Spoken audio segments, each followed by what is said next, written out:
북이스라엘이 악한 모습을 계속 보여왔습니다. 하나님의 진노가 심히 크게 되었습니다.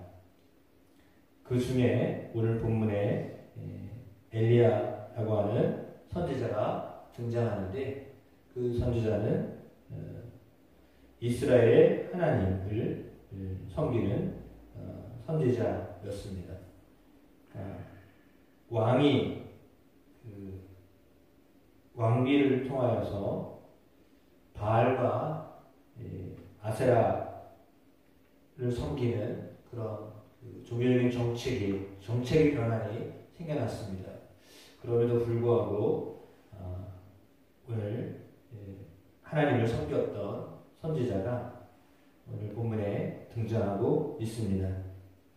따라서 어떤 변화를 요구하고 계시다라고 하는 것들을 우리는 알 수 있습니다.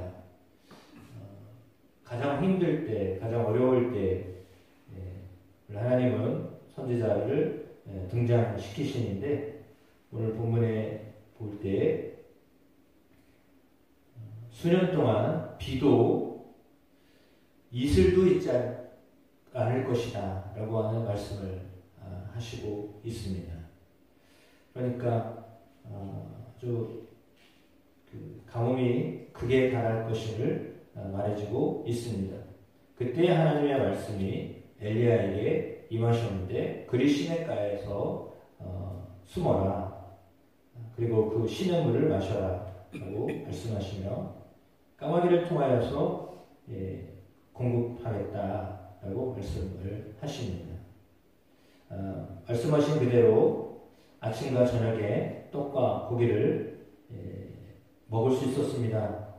까마귀를 통하여 그 일을 하나님이 이루어 주셨습니다. 오늘 본문을 볼 때 그리 시냇가에 피하였던 엘리야 선지자, 물론 보통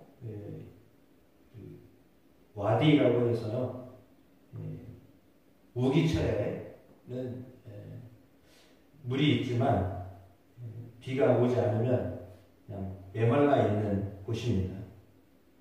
그래서 생존하기가 어려웠던, 아마도 이 엘리야가 숨었던 장소가 와디였는지는 분명하게 성경에 기록하지 않은 것을 보았을 때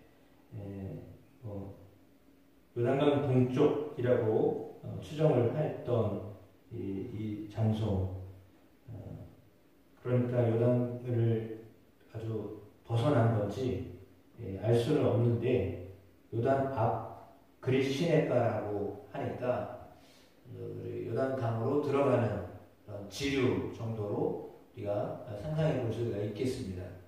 그러니까 요단강물로 흘러가는 작은 시내에 숨게 하셨습니다. 그러니까 아합의 어떤 세력들이 발견하지 못하는 곳에 숨게 하셨고, 거기서 숨었으니까 사람을 만날 수도 없는 지역이겠죠. 그러니까 사람의 도움을 받을 수 없는 장소였습니다. 그래서 하나님은 까마귀를 통해서 먹게 하시겠다라고 말씀하셨는데, 아침과 저녁으로 떡과 고기를 가져오게 하셨다, 이렇게 말씀하고 있습니다. 그러므로 하나님은 이제 엘리야 선지자를 통해서 뭔가를 하고 계시다라고 하는 것을 알려주고 있는데, 그 하나님을 17장 1절에는 이스라엘의 하나님 여호와께서 살아 계심을 두고 맹세하노니, 이렇게 기록을 했거든요.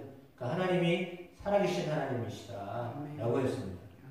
그러니까 당시에 비도 심지어 이슬도 내리지 않는 상황입니다. 완전히 메마른 상황인데, 그리 시냇가에 숨게 하셨고, 그나마 거기서 물을 좀 목을 축일 수 있는 상태에 있게 하셨고, 이제 그 시냇가가 완전히 메말랐을 때는 있을 수가 없으니까 하나님이 또 다른 지역으로 가게 하셨는데, 이번에는 시돈에 속한 사르밧 과부의 집에 가게 하십니다. 형편이 참 어려운 상황이기 때문에 이 가정, 사르밧 과부의 가정뿐만 아니라 그 어떤 가정도 견디기가 힘든 상태였습니다. 계속 가물었기 때문에. 그러나 이 가정 또한 역시 마찬가지로 힘든 상황을 정말 견디고 버티고 있었던 상황이죠. 그런데 그때에도 오늘 본문에도 나와 있듯이 먹을 게 없는 상황이었습니다. 그런데 하나님 거기를 가라고 하셨습니다.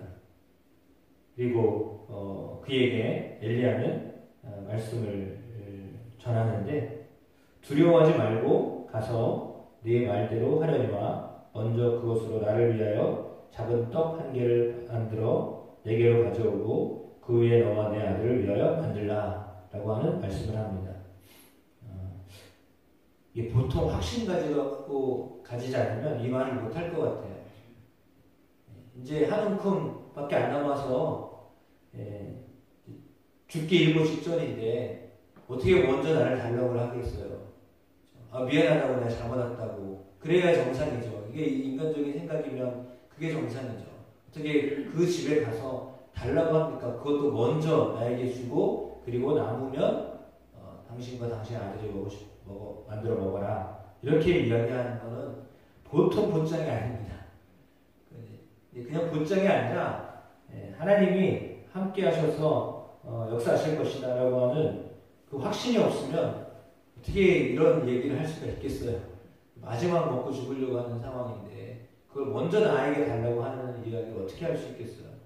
여러분 인간적인 생각으로는 할 수가 있나요?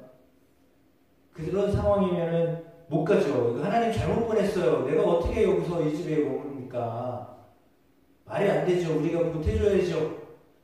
그렇잖아요. 가서 도와줘야 될 형편인데 어떻게 거기를 가가지고 달라고 합니까?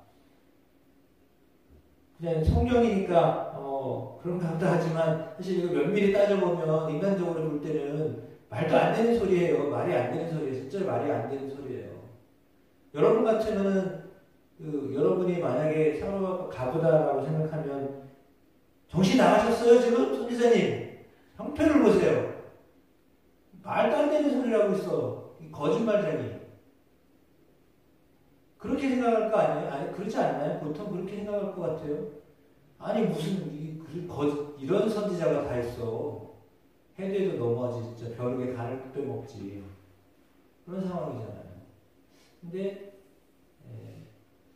엘리야 선지자도 엘리야 선지자지만 사르밧 과부도 된다는 것 같아요. 그러니까 두 사람 다 정말 대단한 사람들이에요. 어떻게 그런 상황에 그렇게 반응을 합니까? 왜 그런 상황이 그렇게 반응할 수 있었을까요? 그거는 하나님의 말씀이 임했기 때문에 가능한 겁니다. 그러니까 하나님의 말씀이 아니었으면 인간적인 생각으로는요, 그거는 안 되는 얘기죠. 그렇게 어떻게 해요? 갖다 주면서 해달라고 하면 돼요. 재료라도 주면서 미안하니까 이거라도 해주십시오 라고 하면 이해되잖아요. 근데 그게 아니라 맨몸으로 그냥 입만 가지고 와가지고 해달라고 하고 먼저 해달라고 하고 그것도 자원에서 하는 게 아니라 해달라고 하고 이게 보통 강심장이에요. 근데 그냥 강심장이 아니라 하나님이 시키셨기 때문에 순종하는 마음으로 엘리야도 했고 오늘 사르밧 과부도 그렇게 했습니다. 그러니까 그렇게 두 사람이 다 동시에 하나님의 말씀이라고 하는 권위 앞에 순종을 했기 때문에 기적을 경험한 거예요.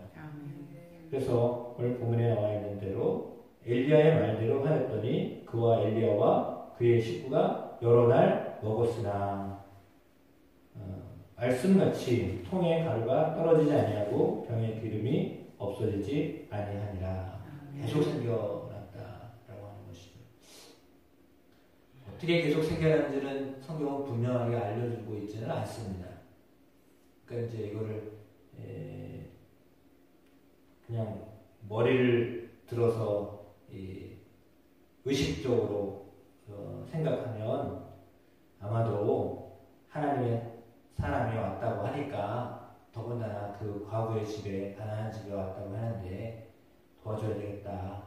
그러니 우리가 돌아가면서라도 그 기름과 밀가루를 대자 해서 했는지 알 수가 없습니다. 아니면 정말 완전히 초자연적으로 떨어지면 생기고 떨어지면 생겼는지 알 수가 없습니다. 그러니까 어떤 방법이든지 하나님이 그 가정을 살려주셨다라고 하는 것인데, 그것은 엘리야를 위함이기도 하고 또한 사르밧 과부를 위함이기도 하지만 그 무엇보다도 하나님이 함께 하시면 이런 일이 일어나는구나 라고 하는 것을 분명하게 알게 하시는 겁니다. 그러니까 하나님이 함께 하시면 안 될 건데 이거 분명히 안 되는 일인데 되게 하시는 것이죠. 그걸 보게 하시는 거예요. 그러니까 하나님이 함께 하시면 안 되는 것도 되게 하신다라고 하는 겁니다. 그런 일들을 하나님은요 우리에게 경험하게 하십니다. 말씀을 순종하면 이건 안 될 것 같았는데 되게 하시는 거죠. 완전히 확률상 안 되는 일인데 그 확률을 완전히 뒤집고 하게 하시는 그런 일을 하나님이 하시는 겁니다. 우리 교회 건축하는 일도 역시 마찬가지입니다. 안 될 것 같은데 인간의 생각으로 안 되는 거죠. 근데 하나님이 하게 하셨던 거 이거는 하나님이 하시는 거잖아요. 그러니까 여러분의 삶에도 동일하게 이거는 분명히 사람이 할 수 있는 일이 아니다. 우리가 할 수 있는 일이 아니다. 라고 하지만 하나님은 하실 수 있는 거죠. 그러니까 전혀 다른 상황 속에서도 역사하시는 하나님, 그 하나님을 경험하게 하시는 겁니다. 진짜 아무것도 없으니까 하나님이 역사하시는 거예요. 그러니까 확연하게 보여주시고 드러나게 하시는 거예요. 이건 하나님 살아계신 거구나 라는 것을 알게 하시는 거죠. 따라서 이 말씀대로 이루어지는 모습은 사실상 엘리야에게 더 확신을 주시는 겁니다. 가장 혜택을 입은 사람은 엘리야 선지자예요. 이런 상황 속에서도 하나님이 역사하시는구나 라는 것들을 계속 경험하게 하시는 거예요. 하나님의 말씀을 받은 사람이 제일 많은 경험을 하는 거예요. 여러분도 하나님의 말씀을 받으면 그 말씀대로 이루어지는 걸 보면서 상황은 아닌데 하나님이 일하고 계신다는 것을 알게 되는 거죠. 그런 일들이 지금 이 시대에도 있습니다. 따라서 주의 말씀이 임할 때 그거를 인간적으로 판단하거나 재서 생각하지 마시고 마음에 하나님이 그 마음을 주시면 그 마음을 잘 받아서 이해하시면 큰 은혜를 얻게 하여 주실 줄로 믿습니다. 더군다나 정말 힘들고 어려운 상황이시면 더 그렇습니다. 이때가 하나님이 일하실 때구나. 그래서 어찌 보면 고난이 왔을 때 하나님이 일하실 때입니다. 어려움이 왔을 때 하나님이 일하실 때입니다. 그런 믿음으로 사는 것, 그것이 우리 믿음의 사람들이 걸어가야 될 길이다라고 믿고 놀라운 이런 은혜들이 저 여러분의 삶에도 있게 하실 줄로 믿습니다.